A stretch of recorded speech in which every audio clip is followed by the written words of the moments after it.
오늘부터 민수기를 보려고 합니다. 오늘 우리에게 주시는 하나님의 말씀은 민수기 1장 1절에서 2절 말씀입니다. 민수기서 1장 1절에서 2절 말씀 함께 합독하도록 하겠습니다. 두 절일까요? 시작. 이스라엘 자손이 애굽 땅에서 나온 후 둘째 해 둘째 달 첫째 날에 여호와께서 시내 광야 회막에서 모세에게 말씀하여 이르시되 너희는 이스라엘 자손의 모든 회중 중 각 남자의 수를 그들의 종족과 조상의 가문에 따라 그 명수대로 계수할지니. 아멘. 할렐루야. 우리 함께 하신 주님을 찬양합니다. 출애굽기를 우리가 봤는데요. 이제 둘째 해 둘째 달 첫날 2월 1일이죠. 그러니까 이제 둘째 첫째 날 2년 1월 1일 날 회막을 걷고 이제 출발을 하거든요. 출발하는 지 이제 한 달 무렵부터 하나님이 이제 숫자를 계수하라 이렇게 말씀합니다. 그러니까 이제 창세기부터 시작해서 이제 출애굽기, 레위기, 민수기, 신명기를 이제 모세 오경이라고 합니다. 그래서 이제 모세 오경은 히브리어 말로 토라라고 하는데요.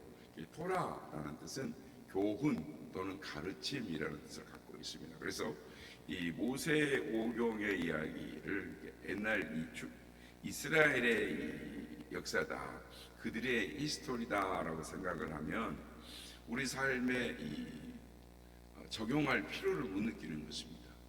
그들의 이야기고 그들의 역사다. 그런데 그거를 말 그대로 모세 오경은 교훈이다. 그러니까 우리 시대를 사는 우리들에게 또 앞으로 살아갈 그리스도인들에게 주시는 교훈으로서 그것을 기록을 했다. 가르침을 주시기 위해서 기록을 했다라고 보면 이 말씀이 우리에게 살아있는 말씀이 되고 우리에게 필요한 말씀이 되는 것입니다. 그래서 고린도전서 10장 11절에서 사도 바울은 그들에게 일어난 이런 일은 본보기가 되고 또한 말세를 만난 우리를 깨우치기 위하여 기록되었느니라 라고 말씀을 합니다. 그러므로 모세 오경은 이스라엘의 옛날 역사가 아니고 오늘을 사는 우리 자신들을 위한 이 영적인 자서전이다라고 말할 수가 있겠습니다. 그래서 영적인 진리와 영적인 교훈, 역사적인 교훈을 통해서 우리에게 가르치는 바가 있습니다. 그래서 오늘부터 이제 민수기를 시작하려고 하는데요. 민수기를 전체를 한번 개관을 하고 민수기를 시작하는 것이 좋겠다 생각해서 오늘은 민수기를 개관을 하려고 합니다. 이 민수기는 왜 기록이 되었을까요? 민수기의 기록의 목적은 무엇일까요? 민수기를 영어로는 이 numbers라고 합니다. 그러니까 숫자라는 뜻입니다. 그러니까 모세가 이스라엘 백성들을 계수한 사건, 이것이 민수기입니다. 책 제목이 numbers예요. 사람들을 계수한 책.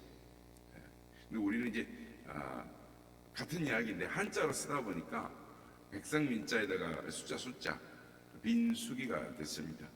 참 이름 붙이기도 어려웠을 텐데 우리의 선배님들이 이렇게 이름을 붙였습니다. 그래서 이제 민수기 1장은 모세가 가나안 땅으로 이제 행군을 시작하기 전에 백성의 숫자를 계수한, 즉 1차 계수 사건을 기록하고 있는데, 그래서 이제 민수기 26장에 보면 이 사건이 한번 좀 달라지는데요. 40년간의 방황을 마치고 가나안 땅으로 들어가기 전에 다시 한번 인원을 계수를 하는 2차 계수 사건이 기록이 되어 있습니다. 그래서 모든 백성들이 이제 모든 백성을 다 계수한 건 아니고 이스라엘 백성들 가운데 20세 이상으로 싸움에 나가서 싸움이 가능한 자, 남자의 숫자만 계수를 했습니다. 그래서 1차 계수를 할 때는 60만 3,550명이었는데 2차 계수 때에는 60만 2,730명이었습니다. 그러니까 40년의 세월이 흘렀는데 1차 계수 때보다 1,820명의 숫자가 줄었습니다. 광야 생활하면서 줄었는데, 그러니까 1차 개수할 때 당시보다 20대 이상의 숫자는, 그러니까 여호수아와 갈렙만을 제외한 이 사람 20세 이상은 다 죽었다라는 거예요. 그리고 그러니까 1차 개수 때 20세 미만이었던 사람들, 그리고 그 사이부터 태어난 사람들이 있었겠죠. 40년이니까 그 사이에 태어난 사람도 있었을 텐데, 그래서 이제 그런데 이스라엘 백성들은 이 40년 동안 이 하나님을 불신하고 원망하고 변명함으로 이 세월을 40년의 세월을 살았더니 어떻게 됐느냐? 전혀 인구가 늘지 않고 줄었더라라는 것입니다. 여러분, 이 숫자가 의미하는 것이 무엇일까요? 그동안 40년의 세월이 안타깝지만 헛된 삶이었다라는 것입니다. 하나님을 신뢰하지 아니한 이 인간이 자기 생각이나 자기 꾀나 또 이 자신의 욕망, 죄성을 따라 살면서 삶을 지나쳐 보니 그 인생이 헛되더라라는 것을 민수기가 말씀을 가르쳐주고 있는 것입니다. 그러니까 이것이 민수기의 기록 목적인 것이다라는 것입니다.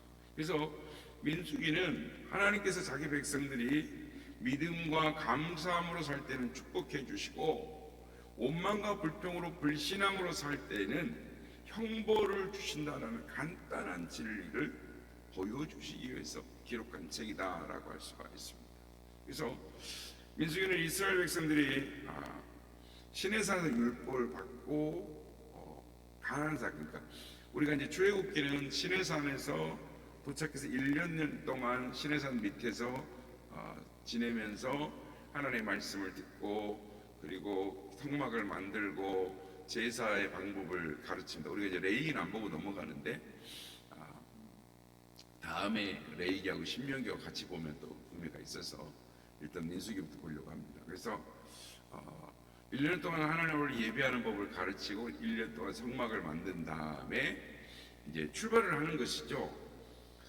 그런데 이스라엘 백성들이 많은 백성들이 가나안에 들어가지 못하고 광야에서 죽습니다. 갈렙과 여호수아만을 제하고 다 죽는 것이죠. 그러니까 마찬가지로 오늘날 많은 그리스도인들이 예수 믿고 구원을 받았습니다. 그러나 그들 중에 많은 사람들은 성령 충만함을 통해서 승리하는 삶을 경험하지 못하고 그대로 광야를 방황하다가 예수 믿는 그 참맛, 그러니까 예수 믿는 재미를 느끼지 못한 채 광야를 방황하다가 그대로 죽어간다라고 볼 수가 있는 것입니다. 그러니까 민수기는 성도들이 광야를 방황하다가 죽는 것으로 삶을 끝내지 말고, 광야에서처럼 이스라엘 백성들의 이 허물을 반복하지 말고 요단강을 건너갈 것을 우리에게 요구하고 있는 것입니다. 그러니까 예수님이 요단강에서 세례를 받으실 때 하늘이 열리고 성령이 임했던 것처럼 성령의 능력과 충만함을 받아서 가나안 땅으로 입성하라, 하나님이 약속하신 은혜의 강가로 은혜의 땅으로 가라라고 우리에게 가르치고 있는 것입니다. 민수기는 이 36장으로 되어 있는데요. 이 민수기가 전체적으로 어떤 구조를 가지고 있느냐 하면, 모세가 이스라엘 백성들을 계수하고 이스라엘 백성들이 행진할 수 있도록 진행을 갖추기 시작하니까 이제 준비를 하는, 떠나자 하고 준비를 하는데, 그러니까 이제 그때까지가 10장까지인데, 이때 이제 이스라엘 백성들에게 하나님께서 은혜를 주시는 것이 있는데, 첫째는 하나님이 그들 가운데 임재하시겠다. 그리고 두 번째는 하나님께서 보호해 주시겠다. 그리고 세 번째는 내가 인도해 주겠다라고 말씀을 합니다. 그래서 하나님의 성막은 이스라엘 진영의 한 가운데 있고, 그리고 이스라엘 백성들 가운데 이건 이제 하나님이 그들 가운데 계신다, 그들을 구원하신다, 보호하신다, 인도하신다는 의미로 한 가운데 있습니다. 그래서 이 모세를 통해서 이제 12지파를, 그때는 자기가 텐트 치고 싶은 대로 쳤거든요. 근데 이제 출발을 할 때는 질서 정연한 군대처럼 가야 되는 거예요. 그래서 동서남북 세 지파씩 해서 네 군데로, 그러니까 동쪽에 이제 유다와 이스라엘과 스불론 지파 이런 필두로 해서 진행할 때도 동쪽 지파부터 동, 서, 남, 북 이렇게 쭉 진행을 해 나갑니다. 그리고 가운데에는 쭉 이제 레이지파들이 그 성막을 걷어서 이렇게 쭉 행진을 하는 그런 모습으로 가게 되는데요. 이것이 이제 이 외적으로부터 침입으로부터 보호할 수 있는 체제를 갖춘 것이죠. 그래서 영적으로 하나님께서 그들을 지키시고 보호하실 뿐만 아니라 스스로 보호할 수 있는 체계와 진영, 즉 질서를 갖추고 나가는 것입니다. 그래서 하나님께서 낮에는 구름 기둥으로 밤에는 불 기둥으로 함께 하시고 이스라엘 백성들이 가야 할 길을 인도하셨습니다. 우리에게도 이것은 마찬가지인 것입니다. 아직 예수님을 구주로 믿고 성령 충만한 삶을, 승리의 삶을 살고 있지 못하고 할지라도, 즉 우리가 때로 죄로 넘어지고 패배하고 하나님의 징계를 받는 삶을 살고 있다 할지라도 하나님은 민수기 때처럼 아직도 우리 가운데 함께하고 계시다는 것입니다. 그러니까 내가 힘들어도 하나님 떠나셔 버렸을까? 하나님 나를 버리셨을까? 아니다는 거예요. 하나님은 항상 우리와 함께 불기둥 구름기둥으로 함께하고 계신다라는 것입니다.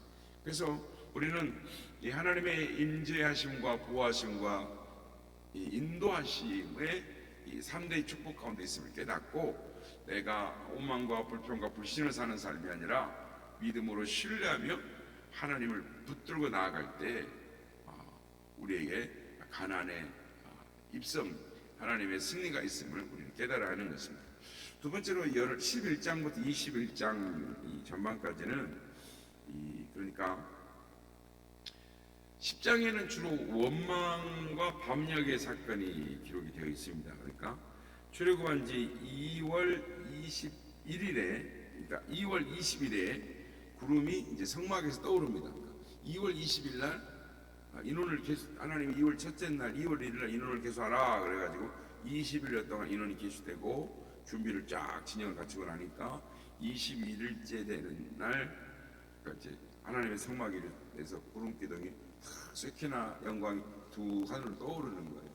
그래서 이제 출발을 이스라엘 백성들이 그래서 시내의 광야를 이제 행군하기 시작하는데, 유감스럽게도 행군 내내 그 역사가 원망과 불평의 반역의 역사였다라는 것입니다.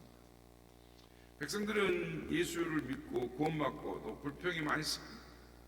그러니까 우리가 신앙생활을 하면서 불평하지 마시기를 예수님의 이름으로 축복합니다. 이스라엘 백성들은 불평한 것이 대체로 세 가지였는데, 첫째는 환경에 대한 불평이었습니다. 왜 만나가 맛이 없는가? 왜 물이 없는가? 고기를 못 먹어서 사는 재미가 없다. 마늘 부추를 못 먹어서 힘이 약해졌다. 왜 편안한 길을 놔두고 험한 길로 가는가? 이런 이야기들입니다. 두 번째는 그들은 하나님의 축복에 대해서도 불평을 합니다. 가나안의 땅, 젖과 흐르는 땅을 너희에게 줬으니 너희가 그것을 차지하라 라고 하나님의 명령했음에도 불구하고 가데스 바나에서 12정탐꾼을 보냈더니 여호수아하고 갈렙을 제외하는 다른 사람들이 뭐라고 했습니까? 그 땅을 악평을 합니다. 그 땅은 거미를 삼키는 땅이라 그 땅에는 거미들이 많아서 우리는 그들이 보기에도 메뚜기일 것이다 라고 하면서 하나님이 먹으라고 정복하라고 주시겠다고 하는데도 불평을 하고 원망을 하는 거예요. 아무리 축복을 주어도 불평하고 차지하지 않았다라는 것이 광야에서 지내왔던 이스라엘 백성들의 특징이었다라는 것입니다. 그 결과 어떻게 됐습니까? 그들은 40년을 광야에서 방황을 합니다. 그러니까 10장에서 말씀대로 가데스 바나에서 10장에서 하고 13장에서 이렇게 돌아와서 보고를 하는데, 그때 힘들고 어려도 그래 하고 여호수아 갈렙 말처럼 싸우고 직진해서 들어갔으면 뺑뺑이 안 돌았단 말이죠. 그냥 바로 들어갔을 거라는 거예요. 그럼 출애굽한 지 광야에서 1년간 예배드리는 방법, 성막 쌓고 제사 드리는 방법 알고, 그리고 바로 행진해서 가나안 땅으로 들어갈 수 있었던 거예요. 그런데 가나안 땅에 들어가 보지도 못하고 하나님 믿는 그 맛도 제대로 보지 못하고 광야에서 고생만 죽도록 하다가 그만 거기서 다 죽었다는 거예요. 다 장사 지냈다는 것입니다. 그러니까 출애굽에 세상에 살던 노예의 근성, 그 쾌락, 온망불팡했으니까 온망불팡, 그러니까 불평, 온망, 육신, 이 죄성을 따라 사는 것에 대한 결과가 어떤 것인가를 우리는 민수기를 통해서 뼈저리게 느끼게 되는 것입니다. 세 번째로 그들은 모세와 아론의 그 권위와 지도력에 대해서 이 불평을 합니다. 그래서 이 모세와 아론, 너희가 무엇이간데 우리 위해서 우리를 인도한다고 하느냐 하면서 비판합니다. 모세가 여자를 취해서 살 때도 왜 그런 여자와 사느냐, 이제 아론과 미리암이 불평하다가 미리암이 문둥병에 걸렸습니다. 또 고란과 다단과 아비람과 온이 모세와 아론의 권위에서 도전하다가 너희만 지도자냐? 나도 지도자다. 나도 할 수 있다. 라고 모세를 대적을 합니다. 그러자 하나님이 지진을 내어서 땅을 갈라가지고 그냥 그 사람들을 싹 그냥 삼켜 버렸어요. 음부가 열려버린 거죠. 음부에 들어가 버렸어요. 바로 그냥 하나님이. 우리 여기서 이제 권위에 도전하는 불평과 원망에 대한 이 하나님의 심판이 가장 크게 나타난다는 것을 볼 수가 있습니다. 그래서 이 고라 편에서는 그러니까 고라가 이 고라는 사실은 이 레이지파였고 자기도 할 수 있다고 생각했던 거죠. 그리고 이제 편을 해서 280명 고라 편을 들어서 280명의 지도자들이 하나님 앞에 우리도 우리의 제사를 받아주십시오 하고 제사를 드렸는데 그냥 불이 나와가지고 그들을 다 태워버렸습니다. 그런데도 이제 정신을 못 차리고 백성들은 모세와 아론의 무엇이라고 말을 했습니까? 아니 왜 백성들을 죽이냐는 거예요. 백성들이 뭔 잘못이 있는데 당신들이 우리 지도자를 죽이냐? 그러니까 하나님의 불이 나와서 그들을 태워 죽였는데도 확 따집니다. 막 더 혼란스러워요. 모세와 아론이 죽였습니까? 하나님이 죽이신 건데, 그래가지고 그 불만으로 말미암아 백성 중에 또 14,700명이 또 죽습니다. 질병. 이렇게 많은 사람들이 죽고 또 죽었는데도 이스라엘 백성들이 정신을 못 차리는 거예요. 참 안타까운 일이죠. 그래서 하나님께서 결국 이스라엘의 12지파 중에서 지도자를 내라. 그리고 마른 지팡이를 하나씩 다 가지고 옵니다. 그래가지고 아론의 마른 지팡이, 바짝 마른 지팡이에서 싹이 나는 사람에게 권위를 주겠다라고 말씀하셨어요. 그 말에 순종해라 그렇게 하셔서 12 지도자들의 지팡이, 그래서 레위 지파의 지도자는 아론이 이제 지팡이를 내게 되는데 거기서 싹이 나고 꽃이 핍니다. 그러니까 꽃이 피고 이렇게 하룻밤 사이에 열매가 탁 맺히는 거예요. 이제 그 열매가 이제 살구 열매였는데 하나님께서 그렇게 이 모세와 아론의 권위를 이렇게 세워 주셨습니다. 여러분, 이스라엘 백성들의 이 직업은 불평하는 자였습니다. 아침에도 투덜, 점심에도 투덜, 저녁에도 투덜 그랬습니다. 또 다른 하나의 직업은 뭐였느냐? 장례였습니다. 광야에서 방황하는 시간 동안에 20세 이상의 몇 명이 죽었냐면 60만 명이 죽었습니다. 장정만. 그리고 여자와 어린아이를 포함한 이 노인들까지 하면은 200만 명이 죽었습니다. 40년 동안에 60만, 200만 이렇게 포함은 40년 동안에 다 죽었으니까 계산을 해보면은 하루에 몇 명씩 죽었냐면 82명 정도가 죽은 걸로 나옵니다. 계산 80명이 넘어요. 그러니까 일주일 내내 이 장례를 4건 정도 치르기 어려운데 하루에 몇 명 장례를 치르냐면 82명의 장례를 치르고 꼴이 되는 거예요. 그 광경을 한번 상상해 보십시오. 매일 이쪽 저쪽에서 광야 이쪽 저쪽에서 82명이 맨날 죽는 거예요. 오늘 82명, 내일 82명, 모레도 82명, 일주일에도 82명, 한 달 내내 82명. 40년을 그렇게 장례를 지낸 비참한 거죠.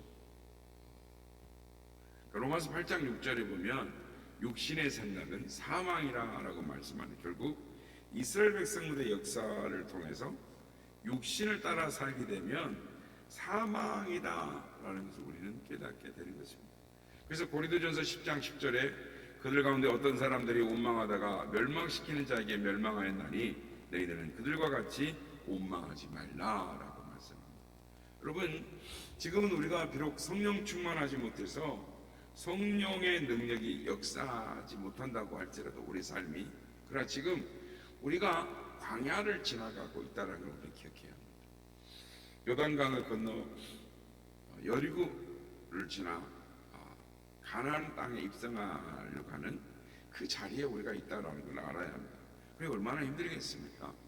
그러나 이 원망과 불평, 또 우상 숭배의 죄를 지어서는 안 되는 것입니다. 광야에서 긴 시간 방황하다가 광야에서 죽는 그런 이스라엘 백성들의 삶,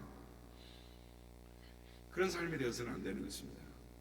우리가 힘들고 어렵다 할지라도 감사하고 믿음으로 살고 하나님 말씀에서 순종해 살면 하나님의 약속하신 대로 내가 너희와 함께 임재하고 보호하고 인도해 주시겠다라는 말씀을 믿고 달려나갈 때 하나님께서 우리의 삶을 인도해 주시는 것입니다. 그래서 이제 21장부터 36장까지는 그렇게 이제 훈련을 다 받고 21장부터는 이제 가나안 모압 족속부터 시작해서 치고 들어갑니다.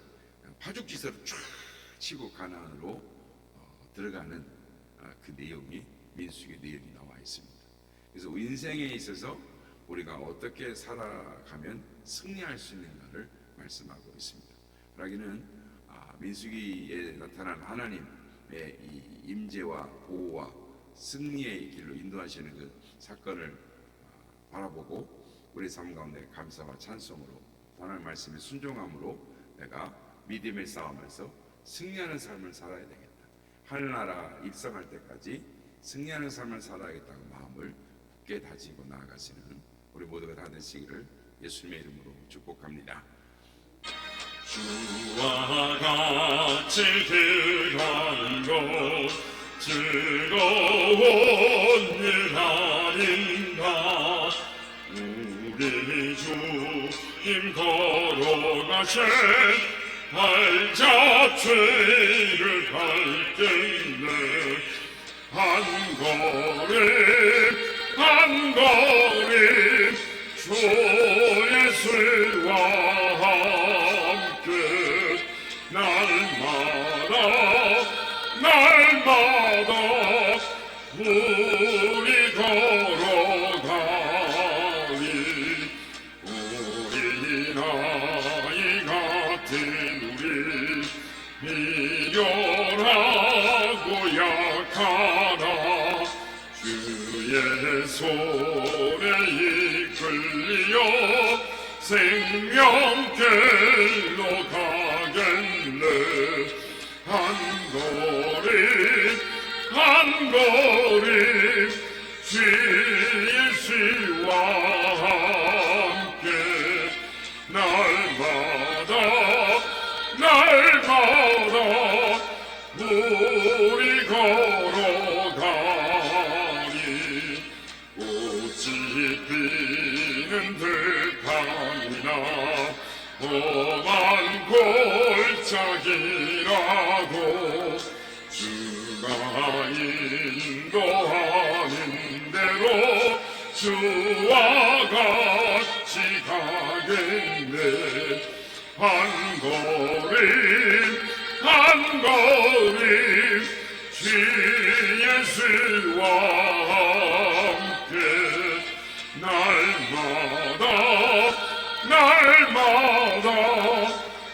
우리 걸어가니 선지자의 녹같이 우리들도 천국에 들려 올라갈 때까지 주와 같이 걷겠네. 한 걸음 주 예수와 함께 날마다 우리 걸어가리.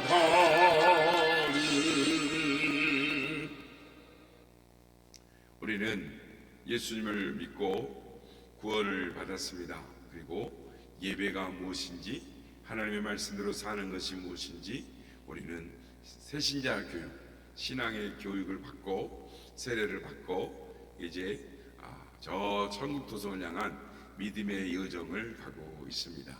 어떤 이는 이제 가나안의 입성을 앞둔 이도 있을 것이고, 한참 믿음의 싸움을 싸우고 있는 사람도 있을 것이고, 이제 개수해가지고 구름이 떠올라서 출발하는 사람도 있을 것입니다.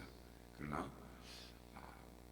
광야의 길은 하나님께서 함께 하시고 보호하시고 승리의 길로 인도하심을 믿음으로 지금 주님 우리와 함께 하시는구나, 그것을 끝까지 믿고 주님만 바라봄으로 나아가는 우리가 되게 하여 주시옵소서. 우리에게 믿음과 성령의 충만함을 주시옵소서. 이렇게 기도하는 우리가 되기를 원합니다.